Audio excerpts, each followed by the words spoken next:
Oke, kembali lagi di webinar Altium. Kali ini kita akan membahas tentang What's New in Altium Designer 23 bersama saya, Budi Wong, dari PT Solid Base Technology selaku distributor Altium di Indonesia. Oke, untuk webinar kali ini kita akan membahas beberapa poin penting di sini ya. Yang pertama adalah kita akan membahas sedikit tentang versi 22 secara singkat aja. Dan yang kedua adalah topik kedua adalah apa yang bisa ditemukan di Altium Designer 23. Dan topik ketiga adalah coming soon, masih tetap di Altium 2000, maksudnya 23 ya, Altium Designer 23. Hanya nanti di beberapa patch-nya akan ada fungsi baru seperti wiring harness dan sebagainya. Oke, yang bisa kita temukan di Altium Designer 23 itu adalah fitur ada di Task Management, Co-Designer, ANSYS dan Siemens, Difference dan Compare. Itu nanti kita akan lihat bagaimana di Altium kita bisa menemukan, membandingkan dua PCB yang berbeda dan melihat perbedaannya. Terus custom pad shape juga, terus reuse block, multifunctional pin names, net length tuning, PCB health check, MCAD Co-Designer, dan power analyzer by Keysight. Oke, untuk yang coming soon sebenarnya ini kalau kita per hari ini kita sudah update Altium kita ke versi 23, itu kita bisa menemukan fungsi-fungsi yang ada di sini ya, yaitu ada harness design, ada variant manager, multiboard in MCAD Co-Designer, multiboard viewer di Altium 365. Oke, untuk webinar kali ini dikarenakan ada beberapa setting dan demo yang mengharuskan saya lakukan menggunakan software lain seperti yang Keysight dan sebagainya. Nah, untuk sementara saya belum bisa menunjukkan di sistem saya.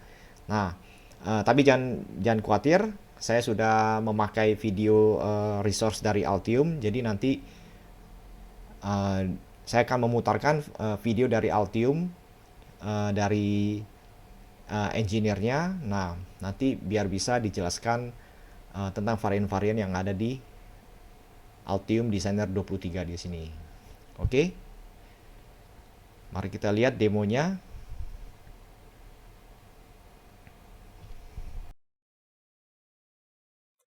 Okay, I think we should go ahead and get started. First of all, let me say hello and welcome. My name is Alexander, and today we're going to be talking about what's new in Altium Designer 23. On the agenda for today, we'll take a quick look back at 2022. Then we'll talk about what you can find in Altium Designer 23. Then what you can expect to be released soon in Altium Designer 23. And then we'll end with a quick little summary of what we saw. Looking at this past year, we've had a new release every single month. And within these releases, we've implemented over 100 new ideas and bug fixes. We've even integrated our software with other leaders of industry, including Keysight, Siemens, and ANSYS. Included with those releases we just mentioned were more than 35 new and improved features. These are things like design reuse blocks, multifunctional pin names in the schematic, custom pad shapes, and more. Not only have we improved Altium Designer, but also the capability of our cloud platform, Altium 365. This includes things like the library health dashboard, conflict prevention, and viewing and commenting on your project files, like a BOM document. And we'll talk about all these things later on, but for now, let's continue. So we've just taken a look back at 2022. Now, let's take a look at what you can find in Altium Designer 23.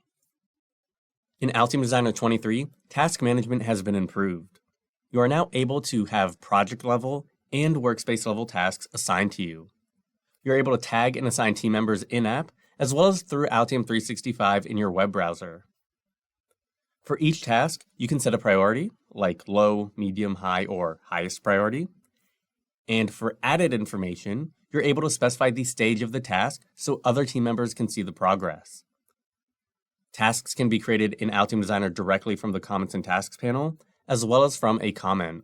They can also be created from the workspace in your web browser. Tasks are organized in a Kanban board for quick access and viewing. And what's nice is that these tasks can be easily moved from one column to another with just a click and drag. So let's actually go ahead and take a look at how this works. Here we are in Altium Designer, and let's go ahead and take a look at task management. First of all, let's go ahead and create a task. We can do that by creating a comment and then assigning that comment to a person. So here we're missing a component. So let me go ahead and tag Mr. Review and say, please add missing component R1. I'll check this box on to assign this to Mr. Review. And what will happen is Mr. Review will get an email notification letting him know of this task. So let me go ahead and post this. From here, I can go ahead and change the priority from low, medium, high, or highest. And also, if I was Mr. Review, I could change the progress of this task. We'll just leave it as to do for now. Also, with more options here, you can copy a link to this task and share it with somebody. And if you click on this link here, it will bring up the task in your workspace in the browser. Sorry, it popped up on the other screen there. And here it is, right here under the schematic sheet we were looking at. Now, this task lives in this document in this project. But above project level tasks, what is newer is the ability to have a workspace level task. And one more thing before we move to that, you can click and drag this task to in progress, resolved, or if you want, back to do. So let's go back to see a workspace level task. We'll go to the tasks section of our workspace. And what we're looking at here is a list of all of our comments and tasks, or all of our tasks that exist within a project. So each one of these is a project. If we want, we can make a workspace level task. And to do that, we'll just click on this new button here. We can enter information about this task. So we can call this example task. We can, again, change the status, the assignee, and the priority. And there you have it. So this task exists one level above a project task, which is a workspace task, and it functions in exactly the same way. So now let's go back to the PowerPoint. Now let's talk about differences in files and comparing those files.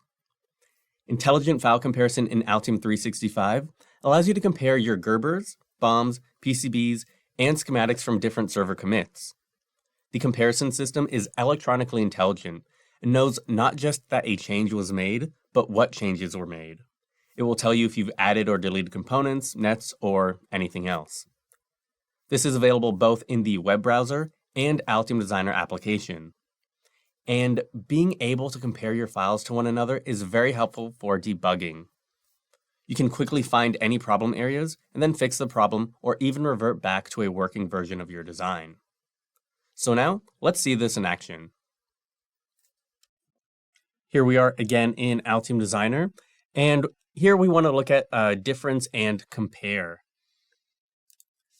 And what we'll do is first open up the history of this project so we can show project history.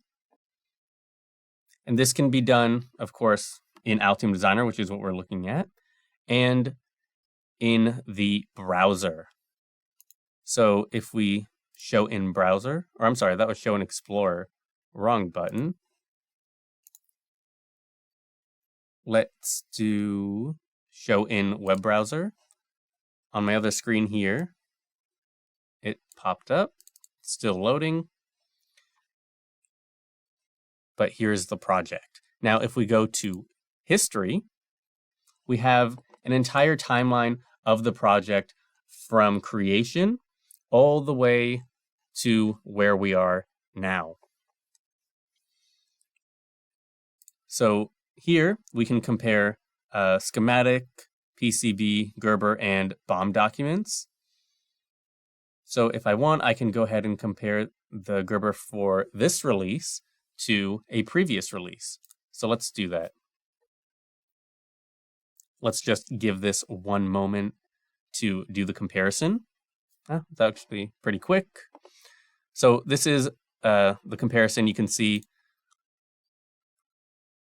this is the first release, and here is the second release. You notice how the polygon has changed. So when you compare it and you overlap it, you see the differences here and here, as well as over here. Again, you could also do a comparison with the schematic.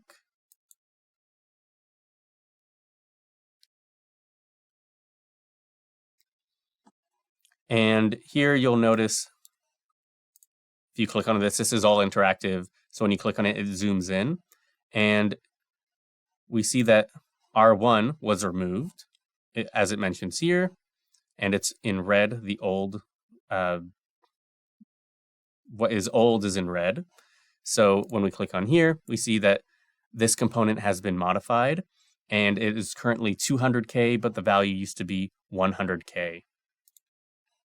And you, excuse me, and you can go through this and compare for all your releases.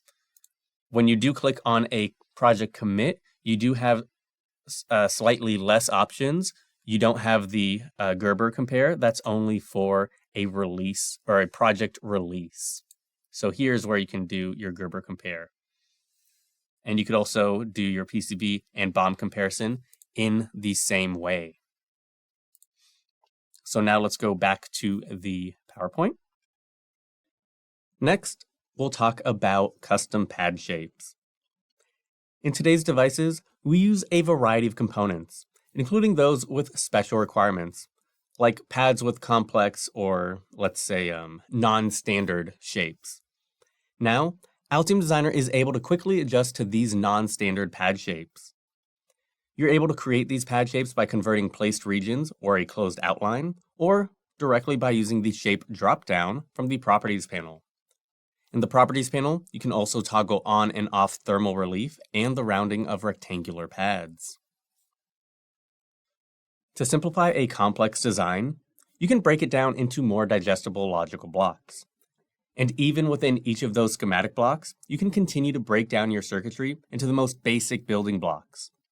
With Altium Designer and Altium 365, you're able to do just that. You can save your circuitry from one design and then share that with your entire team. And this circuitry, or reuse block, can be used for schematic and layout. So for the next time you need to create some sort of schematic, you can place your different circuit blocks and build out a schematic very quickly. These really are a time saver, not just for the initial placement, but also down the line if you have any debugging, because you know that these reuse blocks are approved and that they work. So let's go ahead and take a look at this. So here we are again in Altium Designer, and what we want to show here is how to create and use a design reuse block. So right now we're looking at my DIN rail AC/DC 48 volt project. I also have a 24 volt project, and I want to create a, let's say a 12 volt project or 12 volt version of this project. What remains the same between all these designs is this bit right here. And what's different is, well, everything else. So what we want to do to recreate this circuitry or save this circuitry that we have selected as a reuse block is, well, first have it selected, but then let's open up the Design Reuse Block panel. We'll then click this plus button, which is going to create a reuse block project, which has a schematic and PCB.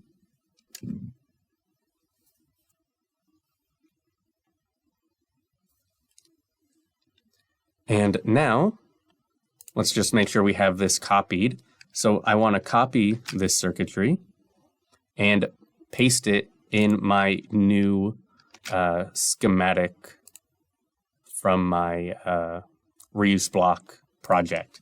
This I don't need. Delete that and this as well. So this is a circuitry I want to keep and reuse for other projects. Let me open up the PCB document because we'll be doing the same thing for the PCB document.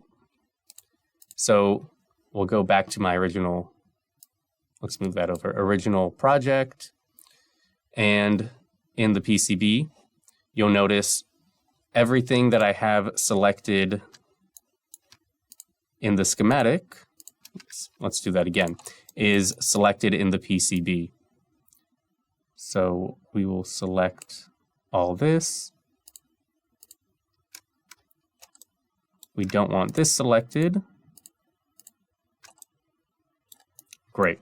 So now everything we want is selected in the schematic as well as the PCB. So we'll copy and paste this. That shouldn't be there. Okay, so now that we have our schematic and PCB both arranged in the respective documents, we need to link these two components together. We need to sync them up. So to do that, we'll use component links, and we're going to link these up by their designators.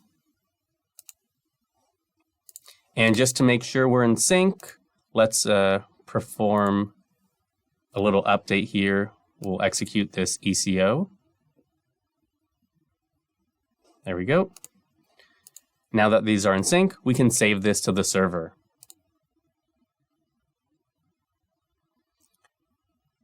And we'll call this new reuse block 1. I would suggest when you do this, you give a more descriptive name. But anyways, we have just created a design reuse block, and it's being uploaded to our workspace. So any moment, we should see that here.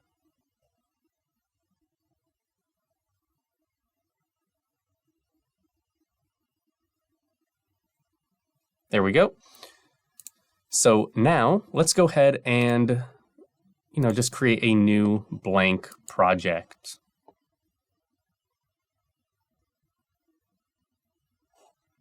We'll add a schematic as well as a PCB document.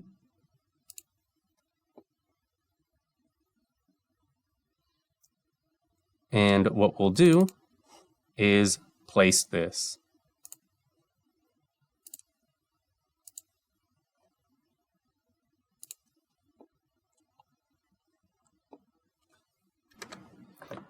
Before we move on, let's make sure we save the schematic and PCB.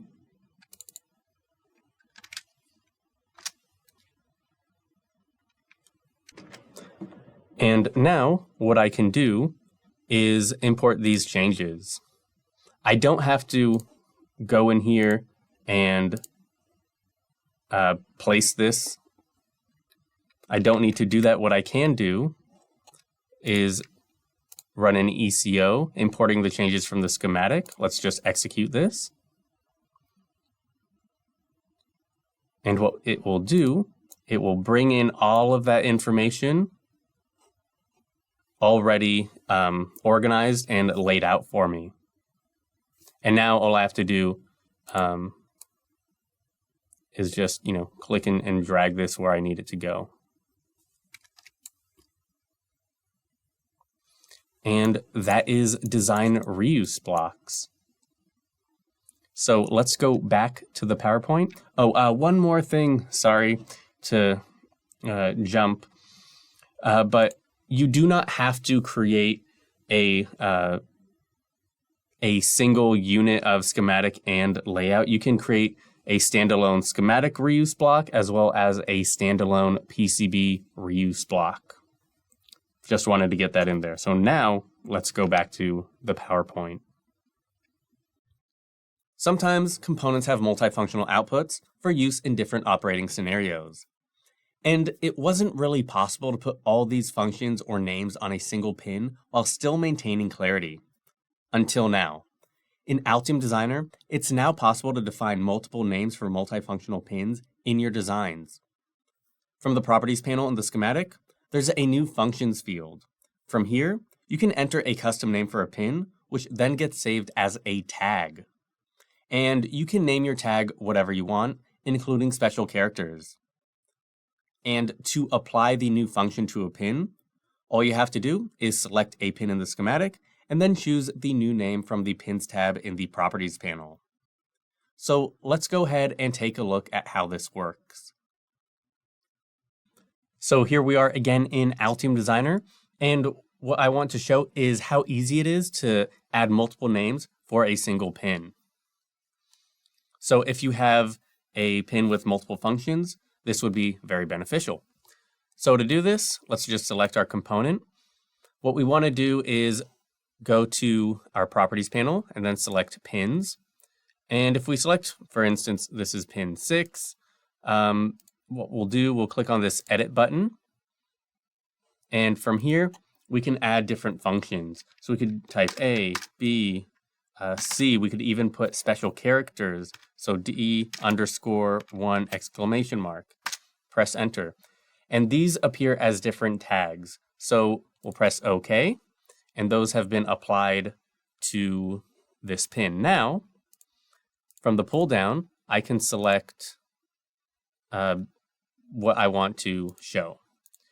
Also, if I click on the name itself on the component, I can choose what to display and what function I want to show. You can check them all on, just one. It's very customizable.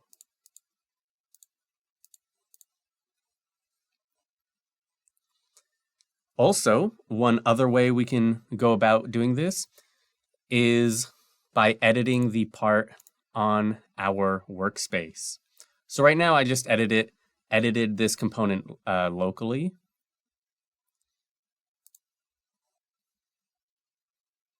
But if I wanted to, I could go ahead onto my workspace, find the component, edit the schematic symbol, and in the same way, let's do pin 6 again, I would create, these additional tags or functions. And then when I go and release this to the server, anyone on my team who uses this part will have those options available to them. They wouldn't have to edit this on their own like we did to begin with. So that's it. Now let's go back to the PowerPoint. Next, let's take a look at net length tuning to a relative target. Most high-speed interfaces contain parallel buses that operate at high frequencies. And for proper operation, it's necessary to accurately match the lengths of the group of signals. Oftentimes, this length matching must be associated with a timing signal. And now, with Altium Designer, you're able to tune your signals relative to a source target. This can be easily set through the design rules, so let's go ahead and take a look at it. So here we are in Altium Designer, and let's talk about net length tuning to a relative target. So we're going to take a look over here. We're going to be taking a look at our DDR4 memory and our FPGA. So let's dive deeper into this schematic. And what we're going to do is look at U14 and U1. So let's cross probe to U14.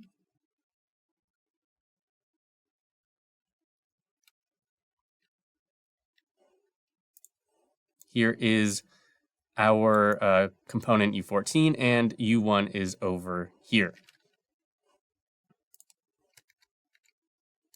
Oops. Into single layer mode, we can see it. So here we can see we have a connection line from here to here, connecting U1 to U14. And what we want to do, we want to route this trace to a relative target. So the way we're going to do this is open up our design rules. We have our high-speed design rules, and we're going to click, I believe this is the right one. Nope, that is not the right one. Let's expand this out a little bit so we can see what I'm clicking on. There it is. Wasn't even close. So this is a match length design rule from U1 to U14, and this does work with X signals. All we have to do is select a source target. I'll select A3 here, apply that, and press OK. We can go ahead and refresh this. And we can see my target here, A3. And let's go into interactive routing mode and route this up.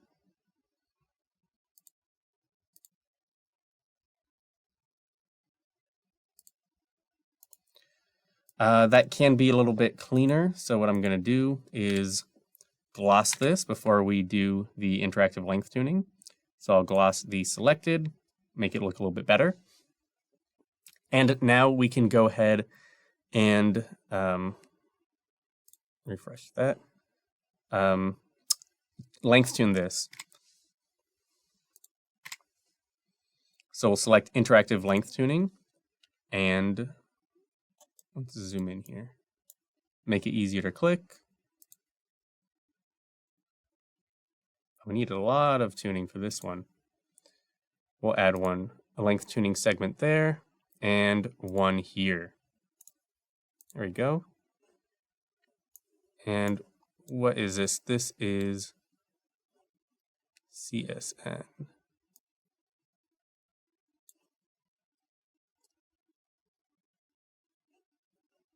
There we are. Let's refresh that. There we go. So we have this length tuned, and that's pretty much it. Well, I am here. Trying to see if, trying to find a more interesting example, but that's okay. What you can do with your length tuned segments is actually move them around. You can adjust them with your keyboard shortcuts. And also you notice as there's obstacles, they'll adjust to the obstacles around them. So in this case, the obstacle is these traces right here. Notice how it expands and contracts to fit the space.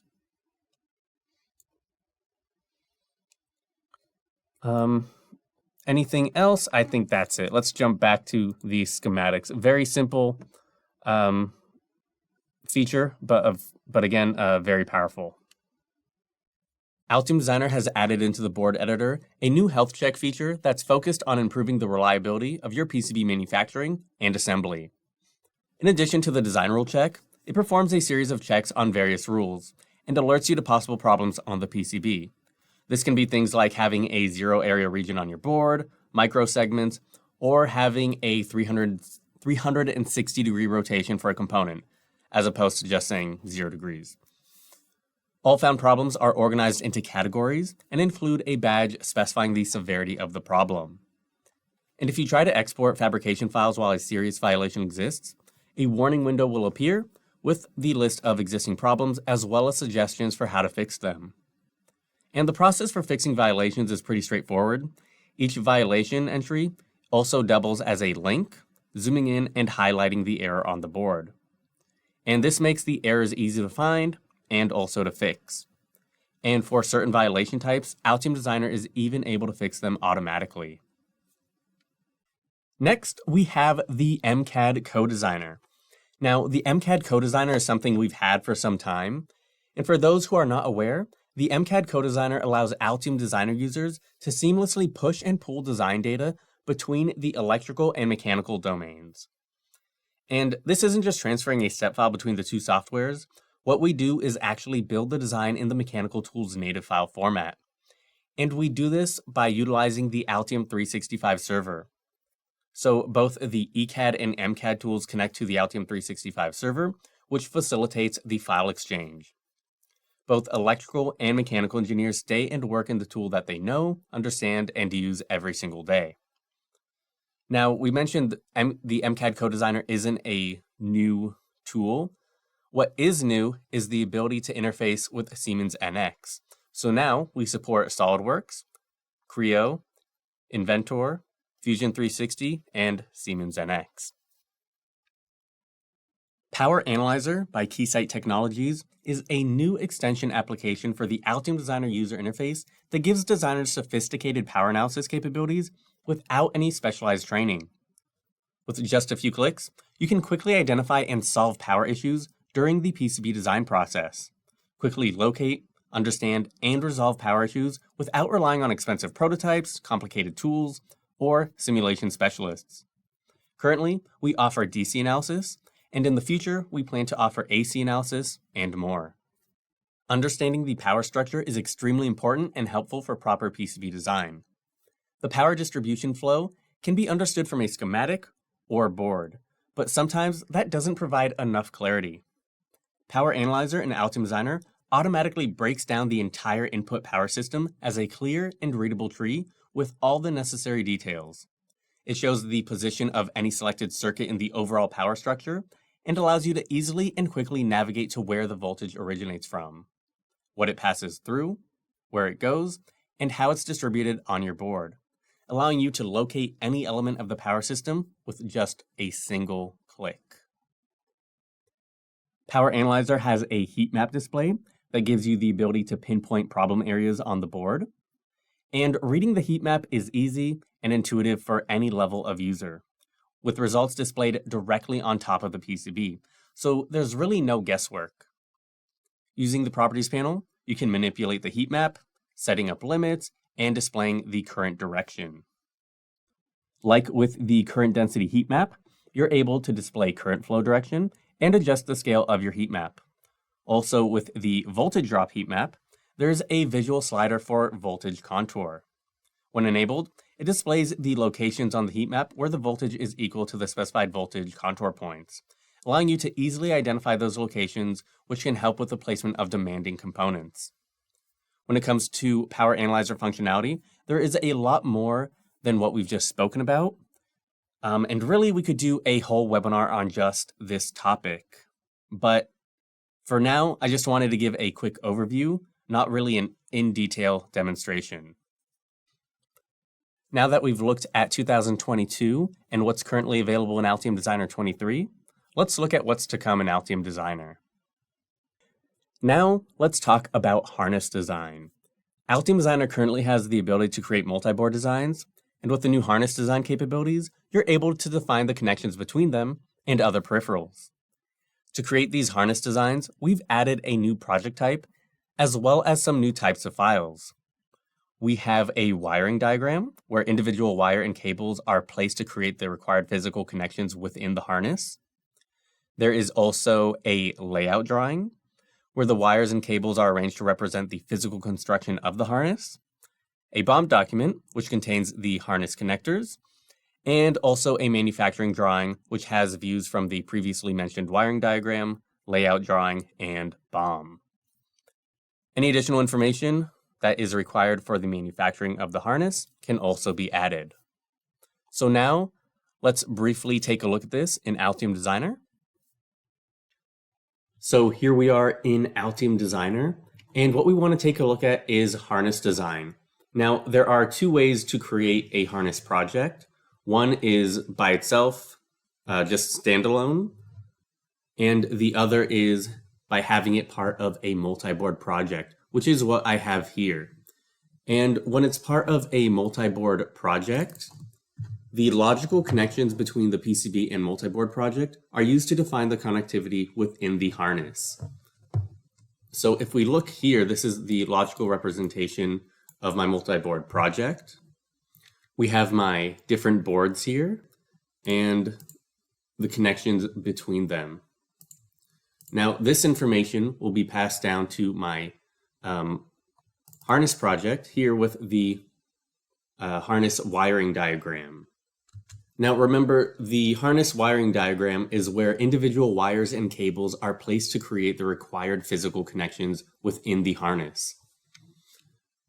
And here you can see I have connection lines just like I would in the PCB document, letting me know what needs to be connected to what. So let's go ahead and start connecting this up.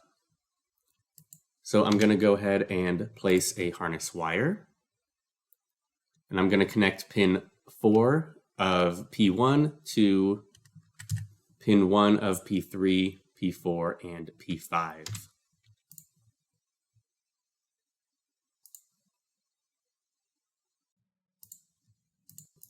Okay. So now that I've placed that wire down, let me go ahead and add a splice here so we can connect the other wires.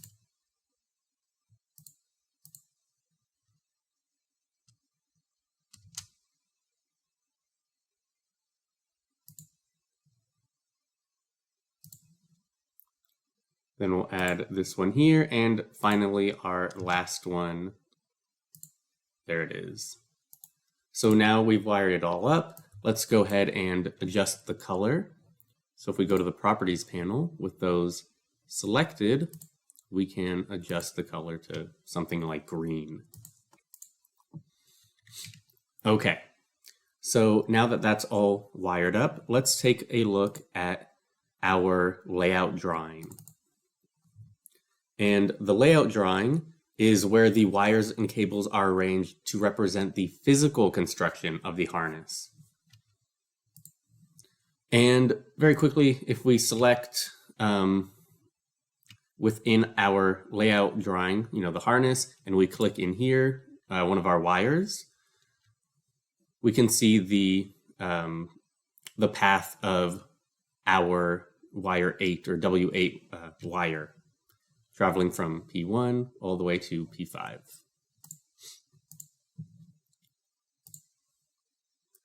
We have our BOM document and also the draftsman document, and this is for your documentation.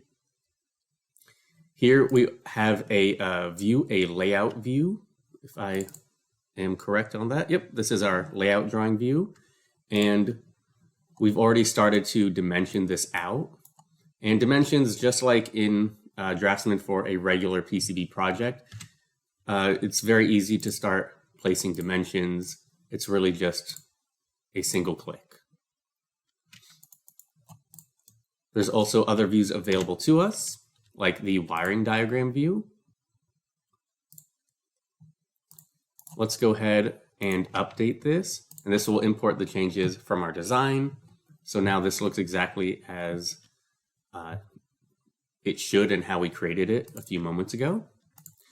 In addition to those views, we also can place a bill of materials, and we can customize this as normal. So if we want to add maybe another column for the description, we can do so. We can also place connection tables, maybe for each one of these connectors here. So for instance, this is P1. In the properties panel, we can select P1. Oops. And now we have a connection table specific to that component. So again, if we want to place it maybe for P4 here, using the properties panel, it's very simple. And the last thing I do want to show is a wiring list. So we can place that down, and our wiring list also can include things like size and color. So for instance, if we click on the red wire here, we see the size and color of it. So it's red and 10 AWG for the gauge. So if we go back here and let's just update this. And there we go. So we can see the color and gauge. All right, that's everything I want to show for harness design. Just want to mention that this is an open beta, so you can turn on this functionality and start using it. Also, this is not an exhaustive demo. We could actually do a whole webinar just on this topic. But for now, let's go back into the PowerPoint and continue forward. The Variant Manager in Altium Designer has been redesigned and now takes a new approach to how variants are created. Now, you're able to create component groups based on schematic documents, sheet symbols, and component classes.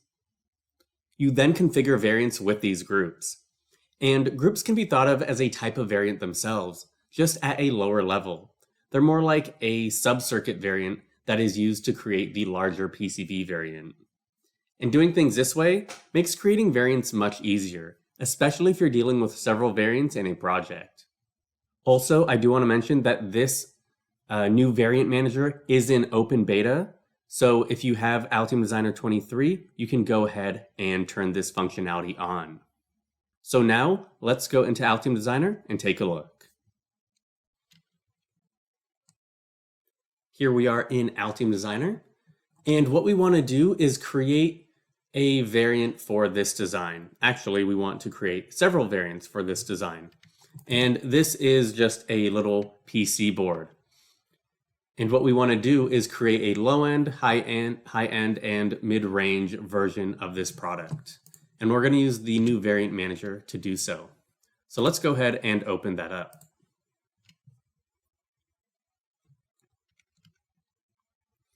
So here is the new variant manager. And the new variant manager uses groups. So let's take a look at how that works. Right now we don't have any group set up, so we'll add one. And groups, like was said in the slides, it's like a variant of a variant, or I guess a subvariant. So we want to have a variant of, this subcircuit. And we want to have, for our low end, no USB port. Mid-range would have USB 2.0, and our high end would have USB 3.0, which is our base. So we'll have to add two options or subvariants to this group. So for the low end, we won't have anything. We'll have this be not fitted. And for the mid-range, we want to have a USB 2.0. So let's add that in here. And the standard, or the high end, is this USB 3.0. So we don't have to do anything for that right now. Now let's go ahead and add another group. And we're going to add another group for our memory. We're going to create three variants for this, or three options, excuse me. And that's going to be for a 2 GB, 4 GB, and 8 GB version, which would be our low end, mid end, and high end version. Let's go ahead and give this a name. It's popped up on the other screen. Sorry about that. That's 2 gigs. Oops. 4, and this one will be 8. And as I'm renaming these, I realized I don't think I named the other one. So let me go back and rename these. No USB. And this one will be USB 2.0.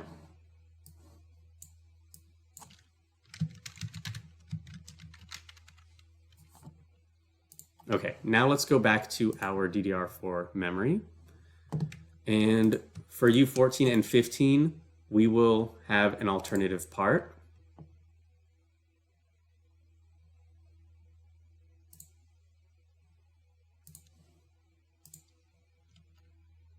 So we've set up the 2 gigabytes. Let's set up the 4 gigabytes.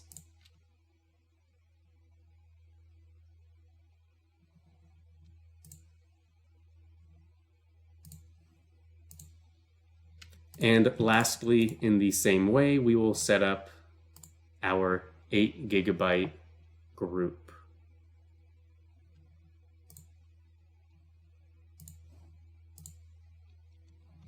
Great. So now we have all that configured. So now that we have our groups configured with their options, we can go ahead and create our variants. And we want to have 3 variants for our low end, mid-range, and high end. And for the low end, which is going to be this column here, we won't have a USB port and we'll have 2 gigs of memory. Mid-range will have a USB 2.0 and 4 gigs of memory. And lastly, this will be USB 3.0, which is the standard right now. We don't have to add anything here, but we do want to add the 8 gigabytes of memory. So very quickly, we have just created 3 separate variants for our project. And this new approach to creating variants by use of groups or these variants of variants, as we've seen, it helps with the creation of variants, but also it helps with the maintenance of variants. So later on, if you need to make a change, you can make a change to a group, and that change will be reflected in the higher level variant. So very quickly, we can create and also maintain our variants. So now let's go back to the PowerPoint and move forward. Earlier, we spoke about the MCAD co-designer and how it allows for PCB design data transfers between the ECAD and MCAD domains. And one of the new capabilities is the ability to do this with a multi-board design. So previously, you were only able to exchange or push and pull design data for a single board, but we've expanded this capability for our multi-board designs. By accessing your Altium 365 workspace through your web browser, one of the things you're able to do is view your designs. This is available now, but only for single boards. You cannot view multi-board assemblies. But soon, viewing and interacting with your multi-board assemblies will be possible. So now, let's continue. Now we've come to the end of the presentation, so let's finish off with a little summary. This past year, we've had consistent updates, upgrades, and improvements to Altium Designer for both the front end and back end. And looking to the future, we're going to continue that trend. Here at Altium, we are always pushing further, going higher, and making the best product we can. And by being on subscription, you're able to join us in that journey and continue to get the latest and greatest updates and capabilities to make your job easier.